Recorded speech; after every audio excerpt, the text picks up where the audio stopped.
To zoom in and out in AutoCAD, just use your mouse wheel. Scroll forward to zoom in and scroll backward to zoom out. It's that simple. One thing you will notice is that AutoCAD zooms toward wherever your cursor is pointing. So if you want to focus on a specific area, just place your cursor there before you zoom. Now, let's look at panning.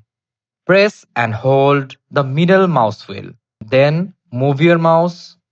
This lets you move around your drawing without changing the zoom level. Zooming and panning go hand in hand. As you draw, you will be using them all the time to move around your drawing quickly and stay focused on the area you are working on.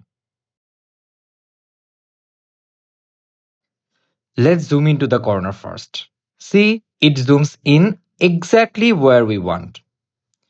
Take line and draw some line.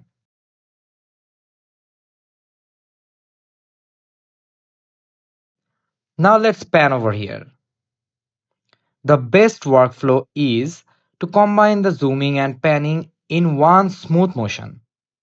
Once you get used to it, navigating around your drawing becomes fast and effortless.